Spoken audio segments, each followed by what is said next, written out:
Season 5, Episode 52 of Brackets, Bubbles, and Bitch Stealers. I am Sam Fetterman. The man who you cannot see is Jonathan Linskin. Jonathan, how are you doing tonight?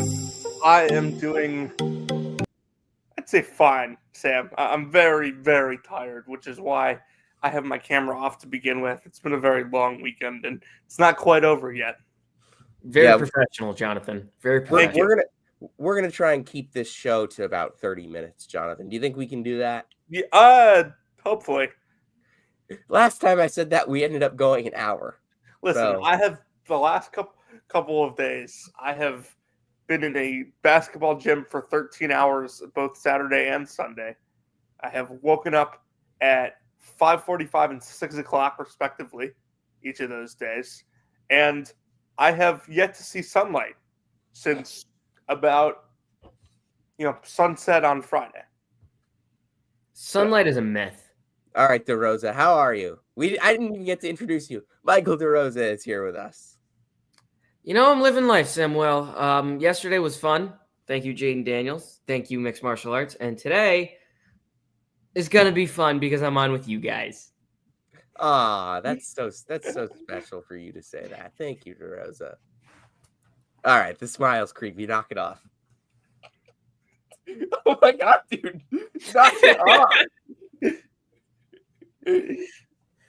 If you are listening to this podcast on the listening function, I feel bad for you. It is already ruined. It is already the worst podcast we've ever done. But let's talk about ball. And let's start with the game that we watched earlier today between Michigan State and Illinois. The Spartans got an 80-78 win at Breslin. Will Riley came out on fire. Kasparis Giakoušionis fouled out. Feels like he played like 8 minutes in this game. I don't know the full number. He played 9 minutes. And he fouled out at a key spot. Good game for Michigan State though to come out and get the win. Didn't hit outside shots. They have not been hitting outside shots, but they've been dominant inside. They have a lot of guards. They were good enough to win this game. Jonathan, just get us started. What did you? Okay, sorry, DeRosa, get us started. What did you notice from this game? Yeah, Michigan State's a team I've been pretty low on all season long, and then over time, it's been very clear that my take on them has been wrong because they just keep winning, but I still don't fully know what they do really well. I don't know. I definitely have to watch more of this team play, but there's just not one thing I see that they do particularly well, especially because they shoot the three ball so poorly. I guess they move the ball pretty well, and they're a good offensive rebounding team. They get to the line well, but neither of those things are great, but they're really excel in transition as well. So I think that's another factor to it. But I don't know. I'm impressed with this Michigan State team, and I think the big takeaway is Giakoušionis fouled out in 5 minutes, and I don't think Illinois – even with an awesome Will Riley game, but I still don't think Illinois is very good without him. But, he's also a top 10 pick in the draft, so that's not a shocking take. Oh, they're worse without their best player. Shocker. Yeah, I look at this game from the Giakoušionis perspective of obviously a couple of the fouls were a little ticky-tack, but right before that fifth foul, if you remember, he went to the basket for an and one and then dropped off a sick pass to I forget who for a basket. They scored 5 quick points, but he came right back in the game with 4 fouls, 10 minutes left. And he gets an and one on the drive. He got the leverage, put the defender on his hip, and burst to the rim. And then the next possession, he had the nice assist. That was his only field goal of the game. And then next trip down the floor, he gets caught behind the hip of the offensive player and definitely fouled him, sending Michigan State to the line. It was a bad foul. He should not have committed it. But the fact of the matter was, Illinois was down 6 or 7. They put him back in the game. It got to 2, and it really felt like they were going to start making a push. And then Giakoušionis fouls out. Michigan State pulls it back out to 6 or 7. And it really felt like Illinois, they had chances to go down and win this game. They had a chance to win this game on the final possession of this game. But it really felt like they lost the game when Yakachonis fouled out. No matter how well Will Riley played, because Will Riley played an excellent game. They were using his size in a matchup disadvantage on the baseline to get him looks, from the roll man spot to get him looks. There were a lot of different ways that Underwood was getting Will Riley looks in this game, and I thought it was really creative and something that they can take forward in matchups like this. But on the whole, Michigan State, good on them for getting the job done. That's what they need to do. 16-2 now, 7-0 in the Big Ten. They're undefeated in the Big Ten. This is the best Michigan State team since the pandemic, Jonathan. Yeah, no, I'm going to stick with the long-term narratives today. As much as I've been, ringing the Michigan State bells for the last month or so, I thought it was pretty encouraging that Illinois was able to stick in the game like this with Jakachinas in as badly of foul trouble as he was. Like, Will Riley stepped up, Marez Johnson stepped up. I don't think that Will Riley taking 17 shots is ever going to be a great key to success for Illinois. No. But they needed him to today. Yeah, he did enough to keep him in it, and so did some of their other younger guys. I just, I think Michael kind of said it. Michigan State doesn't do like a ton of things well that you take note of. It's not that they don't have strengths, because they obviously do. It's pretty impossible at this point to be 7-0 in a high major conference and not have a single strength. Michigan State does have strengths. It's just not eye-popping strengths. They got guards that can penetrate and get in the lane. They're an unselfish basketball team, and I would disagree. I'd argue Michigan has an incredible strength, that they are one of the best rim finishing teams in the country. They are tough at the rim. They can get to the rim. All 5 guys on the floor can get to the rim and can finish at the rim. They, as a team, Michigan State is 65% at the rim. That is 95th percentile. Yeah, that's impressive. I mean, I don't think that like rim finishing is something that's eye popping to you. Like, they don't hit a bunch of outside shots. They don't turn you over a bunch. It's nothing like that. But they're really well coached. They play good team basketball, and regardless of how the game flow was for either side, I'm not going to take anything away from them. This was a good win. Duras, got anything to add? No, I think we covered it all. Yeah, I mean, at this point, is Michigan State like a heavy favorite to win the Big Ten? That'd be my only question. No, I'm not sure they're the best team in their state in the Big Ten. Interesting. Now, I would. They have to go to Illinois. They have Purdue at home. They play Michigan twice. I think I would. Yeah, that's true. The schedule definitely gets, and it's been really soft to start. Michigan State has played the second easiest schedule in the Big Ten so far. Do you know who's played the easiest? Is it Michigan? Indiana. It is Michigan. No, Indiana is 16th though. And Indiana is 5-3. Yeah. Like, I know we give them a lot of crap, and we should give them a lot of crap. But they got a big win on Friday night against Ohio State. This is kind of what they did last year, though, is it not? Indiana won conference games last year. Yeah, but they were 6-10. All right. They were 6-10 before they won 4 in a row to close out the season. Who has played the hardest Big Ten schedule? Minnesota? Northwestern. Yeah, that checks. That makes sense. Northwestern has already played at Iowa, against Illinois, at Penn State, at Purdue, Michigan State, Maryland, at Michigan. Damn. Yeah, and they just have to go to Illinois next weekend. But they do have Indiana, Rutgers, Wisconsin, USC, and Washington as well in their next 5 games.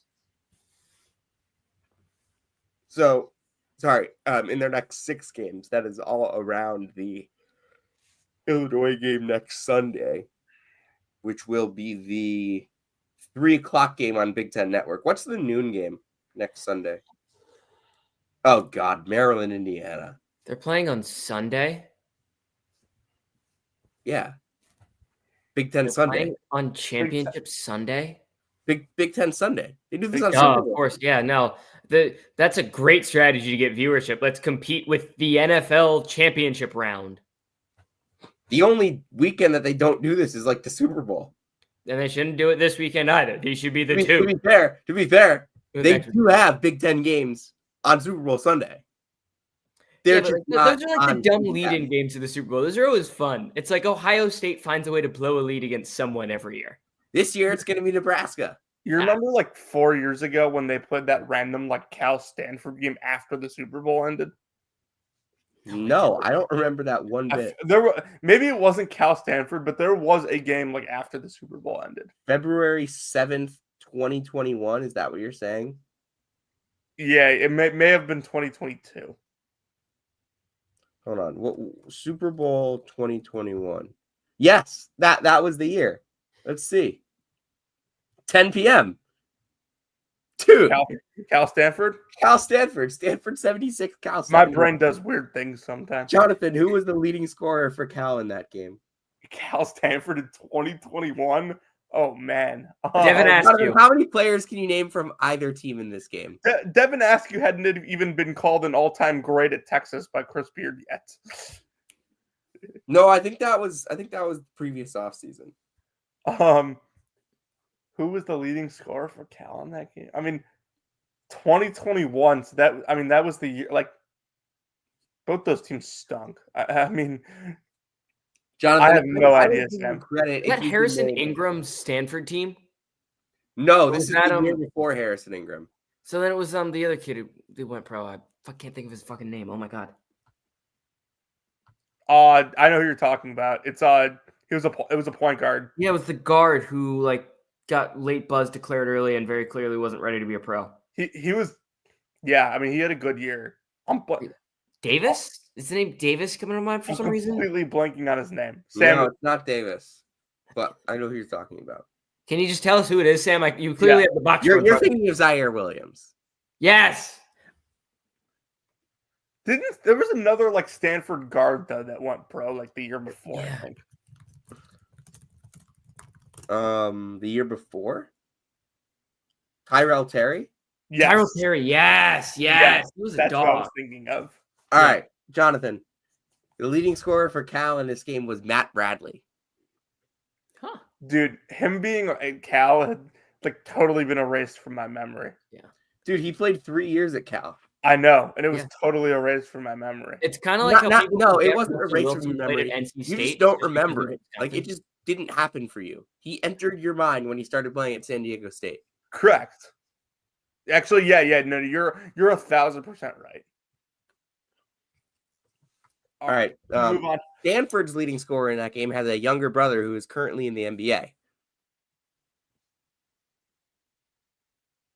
Dude, I have no idea.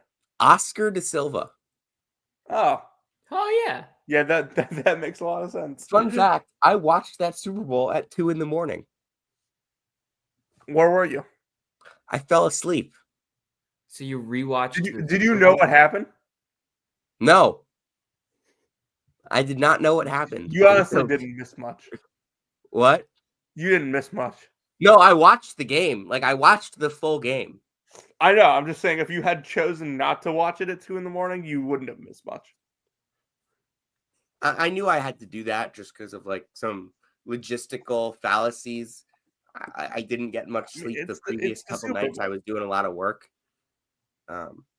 So I just realized if I go to bed at like 3 and watch the Super Bowl at 2 a.m, I'll be fine. All right, let's get moving here. So yeah, that's probably why I didn't know about that Cal Stanford game. I didn't know about it because I chose not to watch it. Speaking of other games I chose not to watch, did you guys watch? Let's look at this slate today. Any thoughts, Jonathan, on LaSalle at Massachusetts? Massachusetts 82, LaSalle 60. I mean, the A10 wheels have just like completely fallen off this season. Like this conference in the last this conference had like been slowly like sliding the last couple weeks. This week just it just decided to get as unserious as it possibly could get. Like UMass was a triple overtime game with Fordham, and then that was the game with like 100 fouls. And then beats that LaSalle, was the greatest game in basketball history, Jonathan. Don't speak down on it. I mean, and then like LaSalle had won like 2 big ones in a row, and UMass just pounds them at 22. Like, yeah, the A10 is off the rails. It's going to be a 0 bid league again. Already is. Exactly. It should be a -1 bid league, honestly. How do you get a -1 bid league? You add an extra NCAA tournament bid. You add an extra at large, and it's not coming from your league. Yeah, I like it. I like this bit. 5 teams in Dayton. I have no idea how that would work, but let's make it work. But yeah, the A10 should be a -1 bid league. Do they have standby team? No, they didn't have standby teams in the 2021 tournament. But if they did, the way to get this -1 bid league work is to have a standby team and have that team not be an A10 team. Oh, Green Bay. I like that. Shout out Green Bay, Doug Gottlieb. Youngstown State was playing without, I believe, their leading scorer. Did you see? This is a Gottlieb update. Did you see Gottlieb post the video of the chick who scored on the wrong bucket, like trying to make fun of her, and then he had to delete it because people were like, "Doug, you were coaching a 2-17 team, buddy." Yes, I mean, not only are they 2-17, lest Doug Gottlieb disrespect the Metro Atlantic Athletic Conference, our goons will come for him. Dude, you can say whatever you want about like this. That was pretty embarrassing, and Niagara got blown the hell up in that game. Fairfield demolished them. The Niagara women, they are awful. They are like 1-17. Their best player, their all-conference player, that was supposed to be like their superstar this year, was out for the season. We didn't know it. She just didn't play night 1 of the season. I didn't care to ask anybody. And it turned out a couple weeks later that she was just out for the season. Well, none of you care about this. Terrible journalism. Yeah. Bad journalism. I mean, you could say what you want about Green Bay being 2-18 and 0-9 in the league or whatever. But like, it's honestly like more important to me that the last 2 games they've had leads at the half and have just like completely blown them out of the half. Jonathan, Youngstown State was without their leading scorer today. It was 59-48 with 10 minutes left. Green Bay loses. Remember like 2 weeks ago when Green Bay brought in a freshman from Israel in the middle of the season? Yes, I do remember this. He was their leading scorer today with 18 points. I don't understand. Like, how is this dude eligible? How is he a freshman? He's like 23. I am no expert on NCAA rules, nor am I a lawyer that is an expert on the court cases that the NCAA is involved in. That the NCAA keeps losing. I have no idea how this kid is eligible. I have no idea why he's playing. Like, I get, that he's what is he getting out of this? He leads. Well, he could be plucked off and gone to the an NBA team if like they're just chilling in like Milwaukee and they need like 3 guys all of a sudden get COVID or whatever.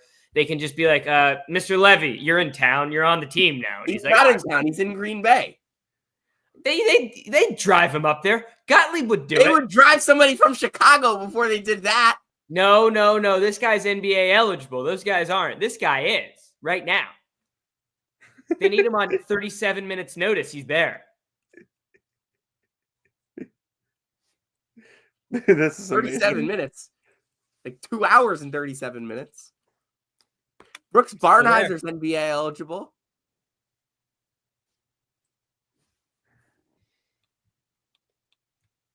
So is Nick Martinelli. Well, the difference is this guy has actually gone through the draft before. Those guys have like took their name out. This guy has actually gone through the draft. So you literally not the NBA draft though. He did go through. I'm quite certain he actually did go through the I'm NBA talking draft. about the Israeli military draft. Yeah, I was going I to know, say. but I think he's been both. Has he actually gone through the NBA draft? I'm quite certain he has. That would be incredible. What a sport. What a sport. I don't know. I just found a lawyer with this name, so. All right, we need to move on. We said we were going to try to keep this 30 minutes. We're 21 minutes in. We have not talked about a Saturday game at all. Yeah, we're going to keep it to 30 minutes. We're going to rapid fire through all of Saturday. Let's do it. We have to be deliberate here. We are going to rapid fire through all of Saturday. He Okay, had gone through draft. Thank you, Trevor. And this also that Trevor wants you to know. Trevor, you fucking texted this to me. You texted me this. Like, that was mean then. It's mean now. And the last Q1 win, I know it because I also went through this in one of my other fucking group chats. It's the win at Creighton in the Big East tournament. And then the one before that is also Georgetown beating Creighton in Creighton. So Georgetown hasn't had a non-Creighton Q1 win probably in actually 4 years. Shout out Creighton. Okay, DeRosa. That's amazing. Let's kind of rapid fire through this. Alabama over Kentucky at Rupp Arena without Darian Reed. Big win for Alabama. Mark Sears, 24 points. Grant Nelson, 25 points. Kentucky hit their shots, and it didn't matter. Jonathan, any thoughts? Yeah, I mean, I don't really think that hitting shots against Alabama does matter. It's all about shot diet. And Alabama took, 34 threes in the game? They took 67 shots. Kentucky took, 27 threes. The math wins once again. I bet on Alabama in this game. I thought it was a good spot for them to bounce back. And, I think Kentucky's defense is a real issue right now. I agree. I'm not there with Kentucky's defense. It's dead last in the SEC. It is 84th in the country. There's problems there. I don't think they have defensive personnel either. They're fouling way too much. Way too much. Tech 70, Arizona 54. It's a big win at the United Supermarkets Arena after Arizona had started Big 12 play 5-0. JT Toppin goes for 20 and 16. Elijah Hawkins had 9 assists. Christian Anderson was big off of the bench. Arizona shot 3 for 18 from deep. Jonathan, any thoughts on this game? Just felt like a game that Texas Tech was going to win. They have a good home court. Arizona was playing well. It felt like, one of those teams needed a big win. One of them was due to come down to earth a little bit, and that's kind of exactly what happened. Purdue 65. Purdue 65. Oregon 58. Let Michael talk real quick. No, we're going to let him talk about the next game. Okay. Purdue 65, Oregon 58, make it 7 wins in a row for the Boilermakers. This was the closest of the bunch. TKR had 23 and 11. How impressed are you with Purdue over the last month, DeRosa?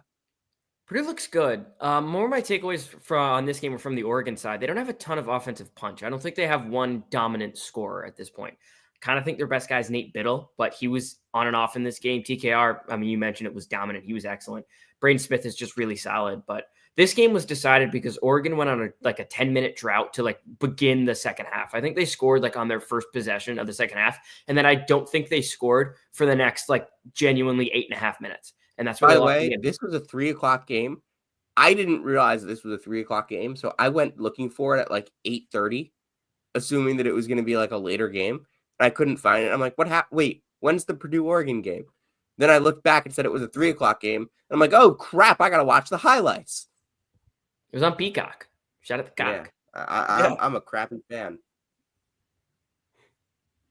We'll go to DeRosa again here. West Virginia 64, Iowa State 57. Javon Small, that would be one of the top 5-6 point guards in college basketball with a 27.7 rebound, 5 assist performance as the Mountaineers knocked off the Cyclones. DeRosa, how much of this is about West Virginia? How much of it is about Iowa State?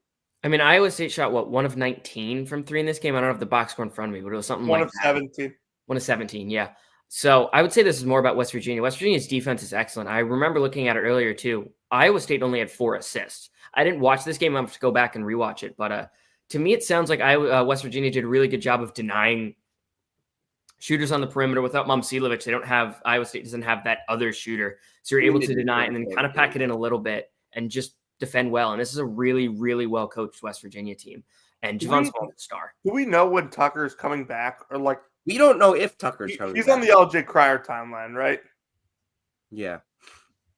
We don't know if Tucker's coming back. Okay. Because, I mean, if he is, I think this might be a legit top 15 team. Defense is Vanderbilt excellent. 76, Tennessee 75. Vanderbilt was up double digits for a lot of this game. Chaz Lanier missed a free throw at the end that gave Vanderbilt the win. Jason Edwards was big. Chris Mannon had a big block. Jonathan, Vanderbilt is 15-3. Yeah, a lot of dialogue coming out of this one because of the whole, Barnes sitting Ziegler with 2 fouls and Vandy taking advantage of it. But, I want to give credit to Vandy here. This has, not been one of the teams in the SEC that has gotten a whole lot of attention. Part of that is the fact that, they've been more of a bubble case than most of these teams this year. And, they're Vanderbilt. They don't have the huge branding that a lot of these SEC teams do. But they have guys that can play. Jason Edwards, once again, very good. They got some great minutes out of Jalen Carey off the bench in this game. And big time win for Vandy moving forward. They're probably more solidly in the tournament after that versus just on the bubble period. But this is the SEC. There's no nights off except apparently when you're playing John Calipari. Yeah, I also want to give a shout out to the most underrated player in the SEC, Devin McLaughlin. He's been making teams better for 3 years now in college basketball. He is awesome on the defensive end, makes all the hustle plays. His offensive rating is 137.9. That's 18th in college basketball. What a pickup that was for Mark Byington. DeRosa, you look surprised. Shout out Devin McLaughlin. Those numbers are impressive. I had no idea. Yeah, that's really it. I got Auburn 70, Georgia 68. Tahad Pettiford with a big game off the bench, 24 points. Auburn survives, moves to 17-1. This game without Janai Broom. They're probably without Janai Broom for a little while longer. Auburn's next game, home against Tennessee next Saturday. DeRosa. That Auburn-Tennessee game is going to be awesome. We will have a full preview of that coming up, by the way. Yeah. I think they've done well because I think these two teams, they match up pretty well with. Going to Georgia is definitely not going to be easy, but I think they match up decently well. I thought Asa Newell was rebounding well in this game. I watched a little bit of it. But Tennessee was just kind of better, and then they almost found a way to lose it. But not Tennessee, Auburn, excuse me. But this Auburn team is really, really solid. Good at basketball. I don't think solid? Solid's the word? They're really good at basketball. Without Janai Broom, I would say they're solid. With their best player, who just also happens to maybe be the best player in the country, I'd say they're the best team in the country. I think right now Auburn's kind of going through the phase without Broom, where they play they're not better without him. Obviously, anyone with a brain can figure that one out. But they're different without him, and you have to prepare for them differently when he's not on the floor. And right now, I think Auburn's kind of in the phase of we're catching teams off guard because they don't know how to play us without Broom. Yeah. And you give Rick Barnes a full week to prep, they'll find a way. I've got Wisconsin 84, USC 69. We thought USC was turning a corner, but Wisconsin pulls up a big win. John Blackwell continues to be one of the more underrated players in the sport. Jonathan, any thoughts? Yeah, really disappointed in USC here. I did think they were turning a quarter, but Wisconsin's guys kind of did their thing. Blackwell 28, Klesman 18. Tanjay didn't score. I mean, that's Wisconsin has a lot of guys that can contribute. As much as we kind of rag on them for some stuff on here, this team is. What do we say? They're better than last year's team. I feel like they're definitely less reliant. Wisconsin, no doubt. They're definitely less reliant on one player than they were last year. Wisconsin was really good last year to start the season. Then they just kind of like fell off to end it. Then they went on that dumb Big Ten run, and we're just like, oh, maybe they're like all right. But then literally everybody was like, they're playing JMU, and JMU's the better team, and JMU. Yeah, but then the Cheeseheads complained about the refs all night. Wisconsin's got a chance now to go sweep the West Coast road trip in California with a win on Tuesday against UCLA. So the team's tracking as a very high seed in the NCAA tournament right now. Mississippi and Mississippi State, the Bulldogs get the win in, I almost called it Bedlam because I keep thinking of Egg Bowl Bedlam. Shout out the Eye on College Basketball podcast. But in the Egg Bowl on the basketball court, big game for Riley Kugel off the bench. Keyshawn Murphy was electric as well. DeRosa. Both of these teams are 15-3. Which Mississippi team do you think is better going down the stretch run of the season after they played an incredibly even basketball game? That's a good question. Ole Miss has probably been more impressive in just SEC play. Like their defense has been truly elite. And I mean, Mississippi State shot 33% from three. And I think before this game, Ole Miss was only allowing teams to shoot 20% from three. So just based on what we've seen in SEC play, I think Ole Miss has been the better team. But I trust Mississippi State more, if that makes sense. I think Mississippi State's success is more sustainable versus Ole Miss. I don't think teams are only going to shoot 20% from three against them for the rest of the season. Jonathan, Missouri 83, Arkansas 65. This sends Arkansas to 0-5 in the Southeastern Conference. They and South Carolina are the only two teams without a win. Arkansas is now projected to go 5-13 in Greg Sankey's Super League. As much as, I want the takeaway to be about Mizzou here because, I root for them. But this game is much more about Arkansas. I mean, there's no structure. They didn't know how to defend Mizzou. It frankly, Mizzou got them from pretty much the jump. It was a blowout. Good contributions for Mizzou from Bates, Mitchell, Perkins, Pierce both had double figures as well. Grill had 17 off the bench. He's just been a stud all year. But I wonder why. I wonder who could have seen that coming. I'm going to go back to something I said about Arkansas in the offseason. And I didn't rank them super low. I think I had them maybe high 30s, something like that, low 20s. Anyway, when we came into the season, in the preseason, we kind of acknowledged it, hey, this Arkansas team has 9 playable guys. If all these freshmen can play, they have 9 playable guys. And we had we didn't you were betting on all the freshmen being able to play. You were betting on the transfers fitting in. You were betting on Trayvon Brazil getting back to semi-normal and what he was before he tore his ACL. It's just nothing on this roster fits. It's a lot of DJ Wagner and Boogie Fland jacking up bad shots. For Fland, more often than not, it goes in, which is why they're in games partly. But it just doesn't seem like there's a plan here. Every single transfer on this roster has gotten worse. It's impressive. It really is impressive. Mizzou 15-3. Big games coming up. Yeah. They got Mississippi and Mississippi State and then Tennessee coming up after a game at Texas this week, which Texas is not great, but they got blown out by Florida this weekend. We're not going to talk much about that game. I don't really care. I do not really care, but if you do care about that sort of thing, because I've had friends texting me all weekend, Mizzou will be ranked tomorrow, probably.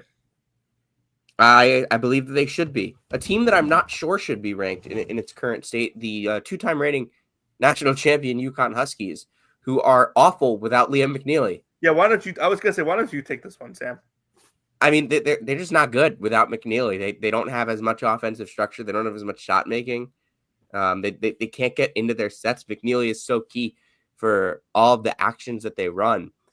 He's been better than Caravan this year. He's been more reliable than Caravan this year. He's better at getting to the line and getting to the basket.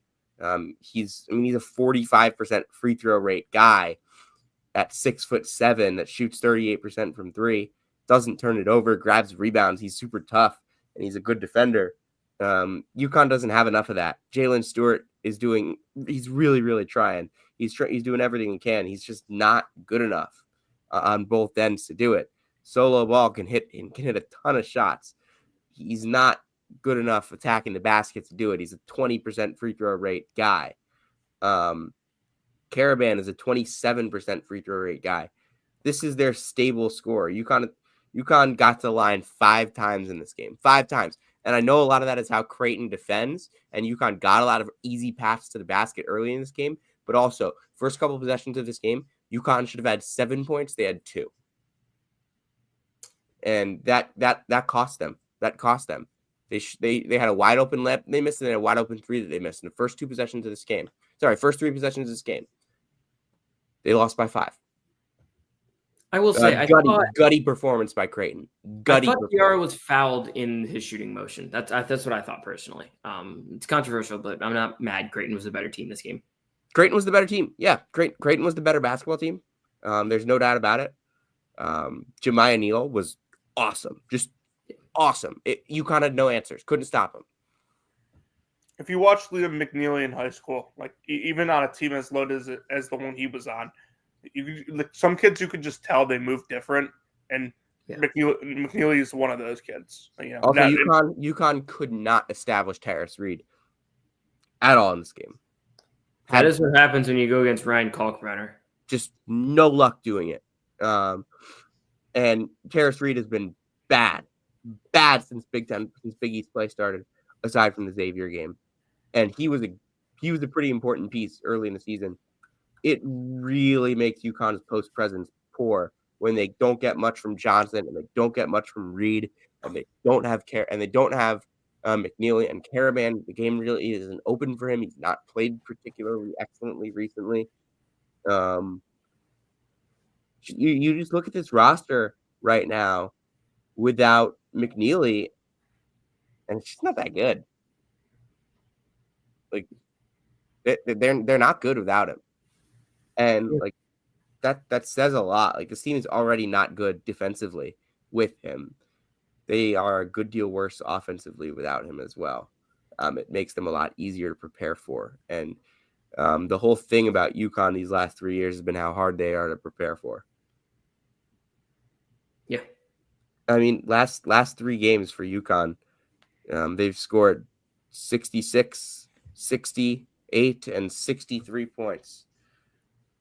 I can't think of a stretch over the last 3 years, where UConn has scored that few points in a 3-game stretch.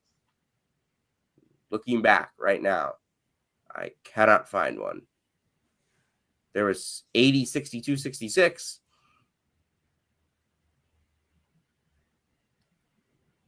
It's kind of crazy. I see 53, 64. That's crazy. I mean, to be fair, they've been very, very good the last few years. So taking a slight step back for UConn, we'll still have them as a top half seed in the tournament, and wearing white in the first game. In the Big East tournament for sure. I meant the other tournament, the bigger one that has 68 teams. Yes, they should. It's They 69 should probably now because we're it's -1. As long as they don't get a 5 seed in the Big East tournament, they will be wearing their home whites in the first round of the Big East tournament.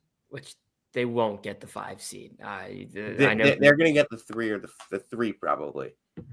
Maybe get 4. St. John's hasn't played. St. John's had a pretty soft Big East schedule at this point. Yeah, but let's be honest here.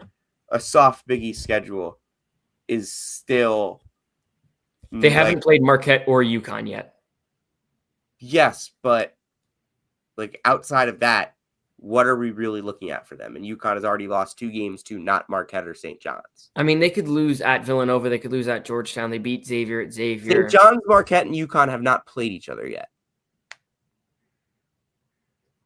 Go Big East. Great scheduling stuff, by the way. Great work. I mean, it'll be fun in February and going here forward. So it'll raise these stakes of those games. Now that the good February 7th. We got to hope Liam McNeely's back for the sake of the Huskies. Utah BYU. I watched the end of this game. It was fun. My friend was convinced. My friend who goes to Utah was convinced that AJ DeBonsta was in the building. I had to tell him that he's in Massachusetts right now. You have a Mormon friend? He's not Mormon. He's from Idaho. Hey, shout out Drew Fielder country. Big up. Which probably raises more questions, if we're being honest. Go Potatoes. Yeah, there's that. Syracuse got a big win. Jonathan, I'm not going to make you ask. I wasn't going to. I just want to say, when I criticize Autry for all the crap that I've given him this year, good shit yesterday. Good shit. Dude, what happened? It was like they were getting killed, good weren't they? Kind of felt like, based on what I heard, it's kind of like he kind of gave the team an ultimatum, like, all right, guys, like, you guys have a choice. Like, do you want to do this or not? And like, they showed up. Kyle Cuff went 10 for 10 at the line. Wow. Yeah, Kyle Cuff's been getting to the line like crazy. 56% free throw rate for him this year. Good stuff. Good stuff, Cuff. Good stuff by Syracuse yesterday. Micah Shrewsbury, I'm not sure if you guys saw this, went ballistic at the officials. I did not see this. No, I didn't either. How is Notre Dame just found a way to lose every single game close? Has been out for the last few games. He's been hurt. Hopefully he's back soon. Syracuse plays on the road against Clemson this week, then returns home to face Pitt on the weekend. Houston over UCF, 69-68. Javier Francis with a big game. Juwan Roberts with a big game. I watched the end of it. I know people were talking about how great of a. By the way, this bench unit for UCF is incredible. Mikey Williams, JJ Taylor, Benny Williams, Dior Johnson, and Rokas Josic. So you have. Hold on. I want to make sure I have this right. You have multiple guys that were arrested. Multiple felonies. Multiple felonies. A guy that was kicked off the team. 2 guys that were kicked off. Actually, 4 guys that were kicked off their teams. A ex-Donda Academy player. And an international player. And a kid who was at LaSalle last year. And they're 500 in the Big 12. And that's their bench unit. I will say that's their bench unit. The A10 finds their way to the mix in every situation. Shout out Mustafa Thiam. Really coming along. 18 points, 5 rebounds, 3 blocks in this game.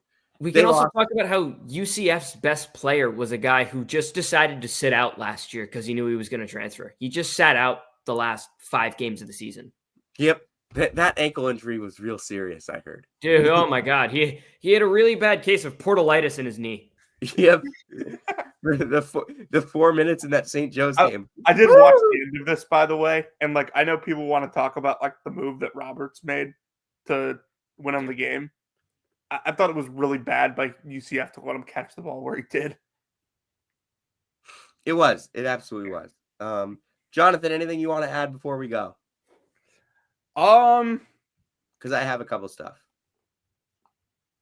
It was weird. I watched Duke yesterday, and it's weird as a fan because like they were down in the first half, and like my instant reaction was like, oh, like this is awful. Why aren't they up 25? And I'm like, easy. But yeah, it was fun. Flag and Isaiah Evans were talking a lot of shit yesterday. I don't think you need to talk shit to Boston College. BC was not playing like the same sport as Duke yesterday. No, but Boston College is not recruiting the same sport as Duke. No, I don't mean that in like I don't mean that in like Duke was way better than them kind of way. I mean that in like Boston College was like they were like trying to tackle people. Like it was they were not playing basketball. Look, it was their only chance.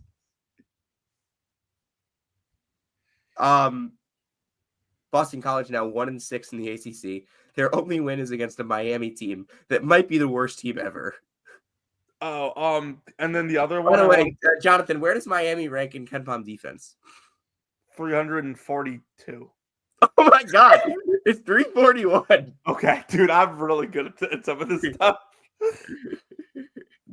Here, let's play a game. Let's play our favorite game. Guess the St. Mary's score. They played Pepperdine last night. It was 76 to 48. It was 74 to 50. Yeah, that checks. Miami has the worst 3-point defense in the country. That checks. All right. That's not a variance thing. They just suck. my last few things. Oh wait, one more thing we forgot. Xavier over Marquette. DeRosa. Xavier really tried to blow that game, and they didn't. Okay, you did it in 2 seconds. I was gonna give you 10. Quickly, I would like to shout out Bryant, who is 4-0 in the America East. They have defeated the other 3 teams in the top 4. Granted, all of them are at home, but by 26, 20, and 23. They are demolishing teams. They go to New Hampshire, who is dreadful. They have 2 conference wins somehow. What? They have 2 conference wins somehow. They are dreadful. They are 361 in KenPom. They just lost to NJIT, who was 357 in KenPom. Shout out Jalen Blake's and Michaela Blake's brother sister, who each had game winners this week. North Carolina lost at home to Stanford. It's really time to talk about the NCAA tournament for North Carolina. I know they just won 4 games in a row. They were in a good spot, but now they're down to 5-2. They are in a tough spot. They better not lose to Wake. They better not lose to Wake on the road. I dare them to lose to Wake on the road. UC Riverside, big win at home against UC San Diego. Jonathan Barrington Hargress, 40 bomb. 40, yeah.